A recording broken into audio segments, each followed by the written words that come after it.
If you have an Airbnb in the right location for the right price, you can actually make a decent amount of money every month.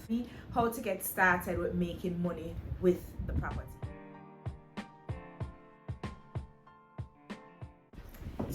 Hey guys, welcome to my channel. If you're joining me for the first time, I am Athena. Now, as promised, on today's series I'm going to be talking about how to set up your Airbnb, and we're going to be talking about the process. Now, let me just preface this by saying I'm not going to be talking about how to acquire property for Airbnb setup. I'm going to be talking about how to set up the Airbnb, how to get started with making money with the property, right? My husband and I, we own and operate 2 Airbnbs, one in Discovery Bay and one in Kingston. So I'm just going to be walking you through the process of the things that we had to do to get our Airbnbs up and running, right? For all of my young persons, everybody out there, we are looking for a way to make extra money, because the reality is, in today's economy, if you don't have rich parents or family money, like, you literally have to work 10 times as hard to make it in this economy. To acquire anything whatsoever, you have to really work hard. So everybody's looking for ways to make money. If you have an Airbnb in the right location for the right price, you can actually make a decent amount of money every month from that property. So let us talk about how to set up our Airbnb. But I feel like one time I posted on TikTok about Airbnb, and somebody messaged me and she was like, how do I buy an Airbnb? And I'm like, that's a really weird question, because you don't buy an Airbnb. What you can do is that you can buy a property and list it on Airbnb, but you don't actually buy an Airbnb. So you can buy a property or you can rent a property. Now, my advice is, if you're going into Airbnb for the first time, I would suggest that you rent a property. Now, you might wonder why I said this, right? First of all, Airbnb takes a lot of work, a lot more work than people can imagine. People don't realize how much work it takes. Second of all, especially if you're a young person and you don't have a house for yourself, buying a property for the sole purpose to do Airbnb might affect your ability to get a mortgage to buy a house for your family when you're ready to start that journey of your life. Thirdly, owning a property in Jamaica in a good location can take a long time, right? And you might get frustrated and just settle for something just because you want to buy something to put it on Airbnb. So to eliminate that, I'll always say to persons, if you can get somewhere to rent to do the Airbnb, I would suggest that you start off with that. Renting is a little bit unreliable, so you have to make sure that in your renter's contract, you at least have 6 months notice that the landlord has to give you before you have to move out. The next thing that you have to do is to make sure that the landlord knows that, hey, I'm going to be doing Airbnb with this property. Now, if you do it like that and you rent, it means that you can actually know how the market is, and then you can better decide if you want to purchase house property for Airbnb. If it is that you rent it and you see that you're not making the profit that you'd want, you probably want to pull. What if you rent the apartment and it's shabby and it's not doing what it needs to do for Airbnb? You can always pull. You get the apartment, you find out that something is wrong, you can always pull. But once you purchase the apartment or the house, there's more responsibility on you as the homeowner now than if you're just renting, right? The only drawback with renting is that, your landlord, sometimes they can be nasty. Like, some landlords are not the nicest, and that's the only drawback that I see to it. So you can rent, you can purchase whatever you want, acquire an apartment, or what if you are lucky or blessed and your family give you an apartment? That's even better. So let's just talk about how to get started to set up. The first thing that you need to do is that you need to create an account on Airbnb. So you need a valid email address. They'll need a phone number for you. So you create that account, and then you'll have to upload your identification for verification, right? Once you have done those steps, then you're going to be given the option to add a listing, right? Now, when you add your listing, I'm going to be talking about some of the things that you need to do. So you need to get nice pictures. If you have to climb up in a tree to make sure that your pictures are looking nice, then you do that. So you're going to set up the apartment or the house or whatever. You're going to set it up so that it looks nice. Some persons don't do well on Airbnb because of the pictures that they post. If the pictures are not appealing to your guests, they're not going to want to book. So you want to set up your apartment so that it looks nice, catchy. What if it is that you want to go for a cozy or you want to go for a bachelor look? You set it up to that particular way and make sure that it looks nice and you get some nice pictures with good lighting. All right, you're going to post that picture. Another thing is that some persons don't name their Airbnb, so they might just say Airbnb Kingston and just leave it at that. That's actually not the best way to market yourself. You want to get a name that's catchy. You want to get a title that people will be drawn to, that when you do marketing, people will actually remember that name. So you want something that's catchy, right? And the next thing that you want to do in your title is that you want to put anything that might make your apartment stand out. For example, our Airbnb Discovery Bay, we have beach access. So we let that known in the title so that as soon as somebody browsing through Airbnb, that's what they're going to see. So they're going to see Discovery Bay Oasis with beach access. If beach access was something that they wanted, then they'll be quicker to click on it and view your place some more, right? So you want to have those little catchy things in the title, and as I said, you want to have nice pics. Now, you also have to do a little preview. So you want to tell them something about your property. What is it about your property that you want to tell guests to encourage them to book your property? You can say it's cozy. You can say it's in the city. You can say that it's close to everything. You can say that it's this, it's that. You can say a lot of things to describe your property, the things that you think would be priority to the persons that you want to host, right? So those are the first set of things. The next thing that you'll have to do is that after you list your property and everything is verified, there are some standard things that come on Airbnb, but you have to go through and change some of those things to suit your needs, right? You are going to add a check-in time and a checkout time on Airbnb. You have to ensure that your check-in time and your checkout time, the gap between that is enough to clean the apartment or the house. For example, you can't have a checkout time at 11 and then a check-in time at 12. For instance, you can make a checkout time at 10 and your check-in time at 3, so that your cleaners will have a 5-hour window where they can clean the apartments. The next thing that you have to do, and this is actually something that we learned from our mistake, is that you have to go through the cancellation policies. Now, there are 3 main types of cancellation policy on Airbnb. You have flexible, you have moderate, and you have strict or something like that, right? The flexible, people can cancel anytime up to 24 hours before their arrival. Now, why is it that I don't encourage persons to keep this cancellation policy?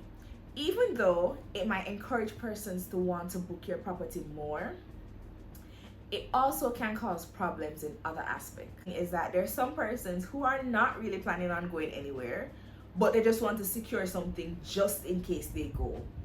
And they book your place and then they cancel 24 hours before.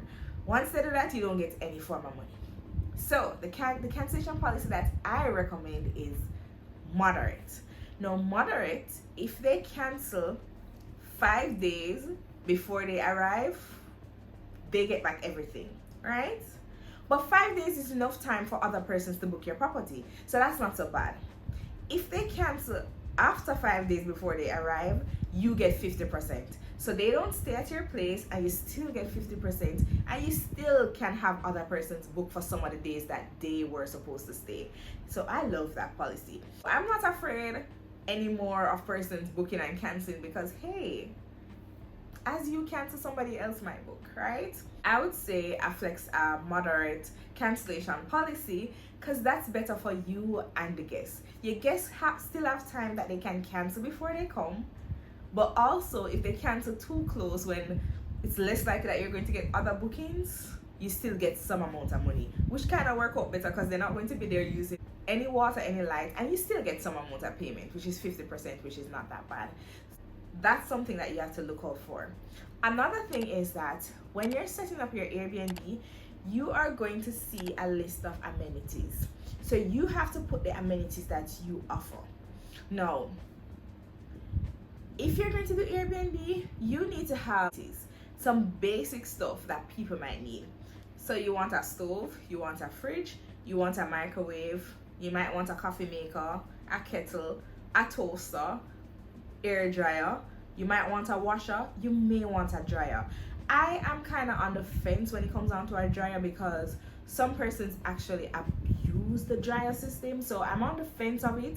If it is that you think that based on your apartment is best to have one, go right ahead. If you think that is not necessary, then you don't have to have it. The next thing is that you want to have water heater. Yes, water heater can add to your electricity bill if you don't have solar, but most people traveling want a nice warm bath at some time during their vacation, so you want to add that. Me personally, I will give my guests a little shower gel and lotion because sometimes you just probably forget to pack that, but I don't give too much because even when you give shower gel and lotion, you'll find that most guests won't use it. If I'm going to a hotel right now or Airbnb, I'm not going to use their lotion, especially because I use special type of lotions, and you have a lot of persons like that. So those are some of the basic things: towel, rags, sheets, pillowcase, pillows. Those are some of the basic things that you want to have in your Airbnb, and you want to list them on the amenities so persons can see that you have them. Oftentimes, the little things that you think is not important is probably the thing that will help you gain booking. Like for instance, the other day we got a booking at our apartment. They chose our place because we basically had a pack and play, which is basically a bed for a baby. We have it in the description. I never thought too much of it. We just had it there, and they were traveling with their baby and they wanted one of that, and that was the force. So anything that you have a little extra, still put it there, even though most people might not want it. It might be the thing that gets you that booking, right? Okay. The next thing that you want to set up on your property that you're going to use for Airbnb is you need to think about how guests are going to access your apartment or house. Now, my recommendation is always a smart lock. Now, I have a smart lock recommendations for a number of reasons. And you can have a lockbox as well, or you can in person give persons the key. Personally, I don't like the in-person thing because flights come in at different hours. Flight might be coming at 12 in the night. You don't want to have to go at 12 in the night to give somebody a key.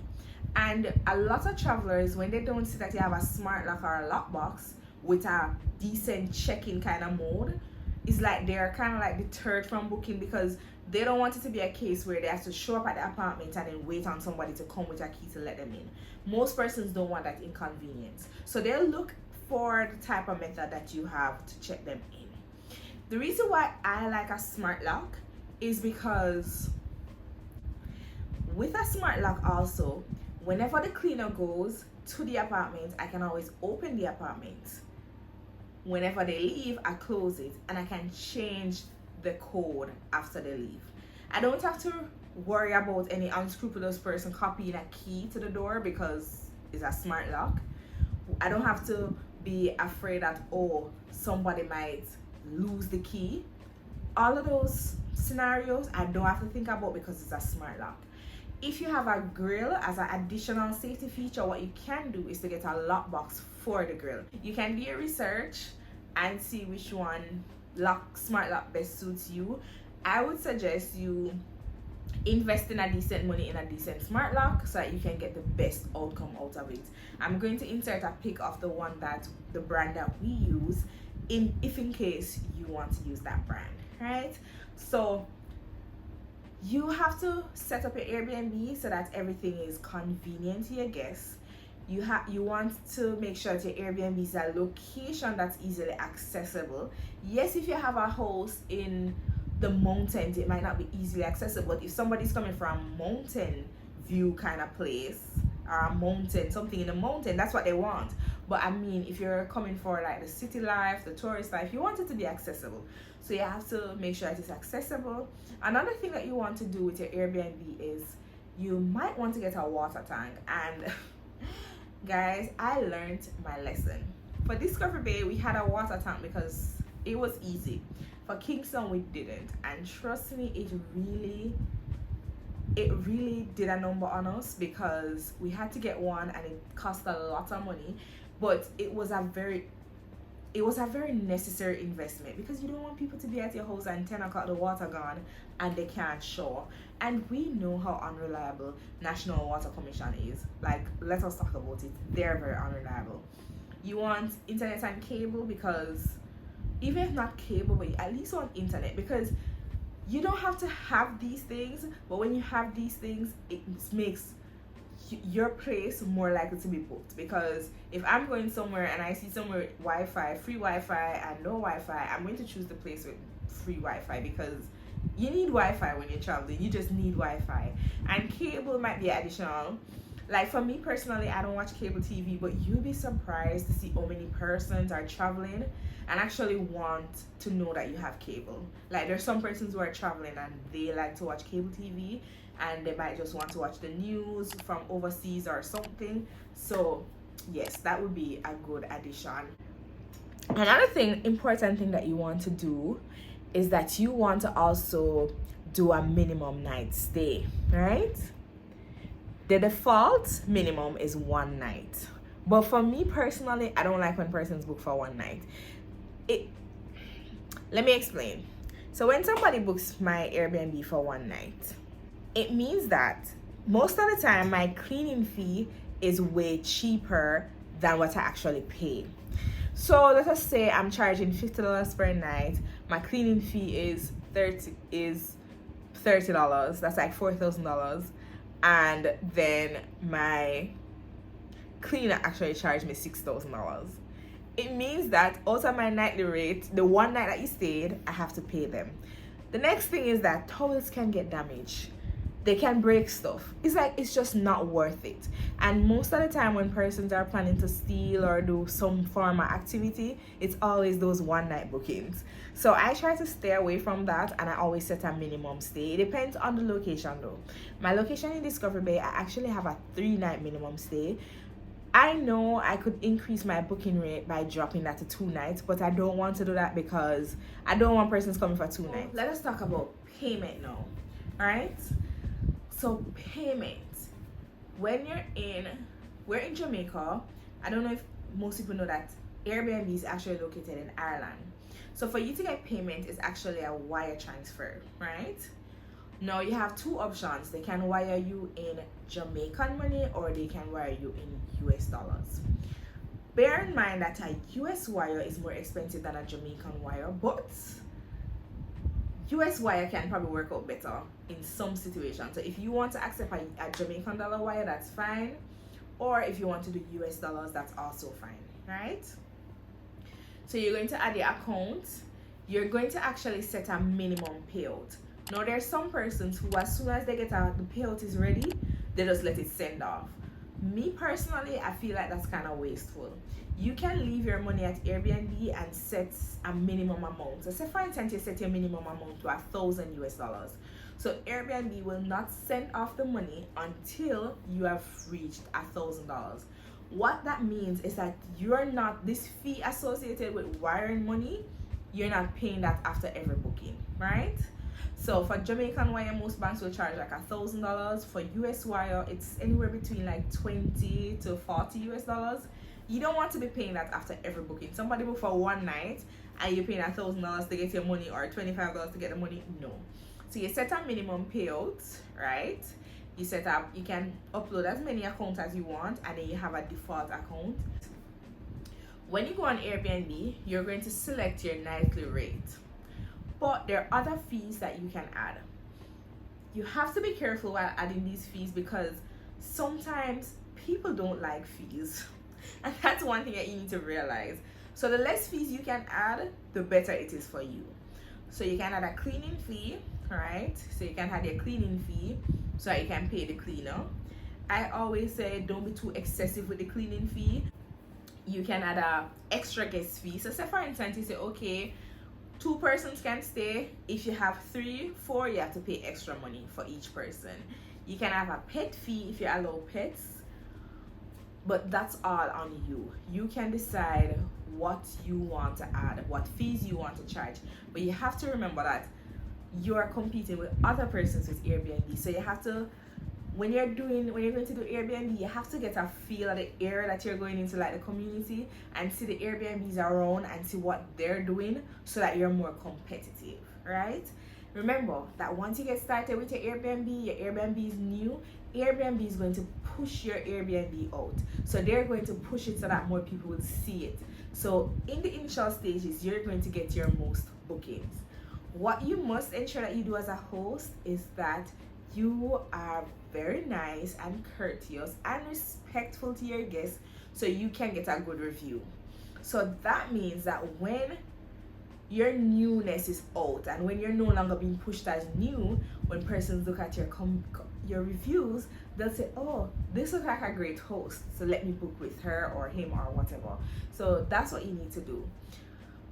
Guys, as I said before, I'm always going to say this: before you go into Airbnb, do your research. Research is very important because you don't want to, especially when you're going to buy property from Airbnb, you don't want to buy a property in a community that's so oversaturated with Airbnbs. No, you don't want to do that. So you need to do your research. But yeah, guys, let us get this bag. Let us start earning. You know what some people can do too? Even if you live somewhere and say for instance you're planning your vacation, you can actually list your place for that time period. Not everybody wants to do that, but you can do it. Especially if you're a traveling body that you're always like on the go, you can actually list your place in those time periods. So yeah, guys, but if it is for you and you think you can manage it, it's a good way to make extra money. So I'd say get onto your Airbnb trail, set up your account, and get started with making some extra money.